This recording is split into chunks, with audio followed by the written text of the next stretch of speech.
নমস্কার, সেভনাভিক নিউজ নেটওয়ার্কে আপনাদের স্বাগত। পাথর প্রতিমার পর এবার ফের ভিন রাজ্যে পরিযায়ী শ্রমিকের মৃত্যু। কেরালায় ট্রলারে মাছ ধরার কাজে গিয়ে রহস্যজনকভাবে মৃত্যু হল মৎস্যজীবীর।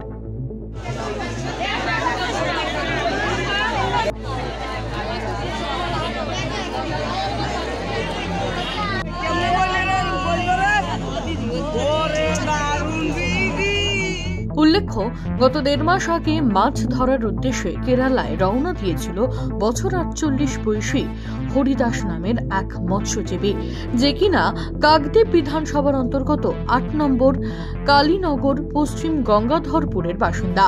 স্থানীয় সূত্রে জানা যায়, গত 1.5 মাস আগে হরিদাস মাছ ধরার উদ্দেশ্যে রওনা দেয় কেরালাতে।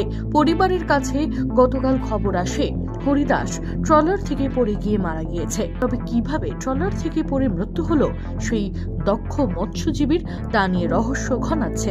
হরিদাসের মৃত্যু নিয়ে প্রশ্ন তুলছেন পরিবার সহ প্রতিবেশীরাও। অ্যাকচুয়ালি এখানে উনি মৎস্যজীবীর পরিবারের লোক, একজনই ইনকাম করে। সেই জায়গায় ওনার পরিবার তো 2 মেয়ে, একটা ছেলে।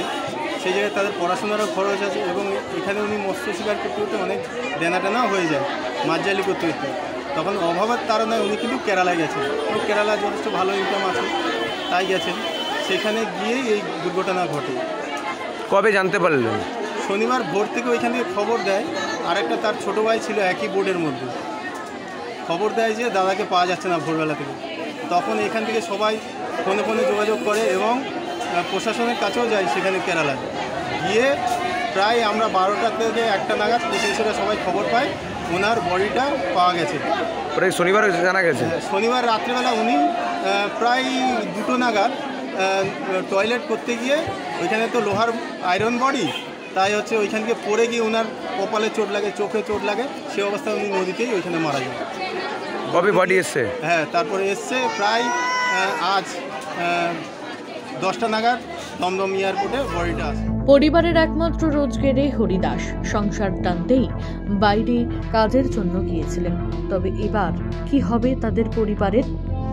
উত্তর নেই কারোর কাছে।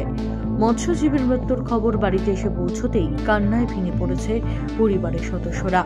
এলাকায় নেমে এসেছে শোকের ছায়া। মামনি রায়, সেভনাভিক নিউজ, দক্ষিণ 24 পরগনা। জয় হিন্দ। সমস্ত খবরের আপডেট পেতে লাইক করে সাবস্ক্রাইব করুন সেভনাভিক নিউজ চ্যানেলটি। সেই সঙ্গে বেল বাটন প্রেস করতে ভুলবেন না। আপনাদের একটা সাবস্ক্রিপশন আমাদের জন্য অত্যন্ত মূল্যবান। জয় হিন্দ।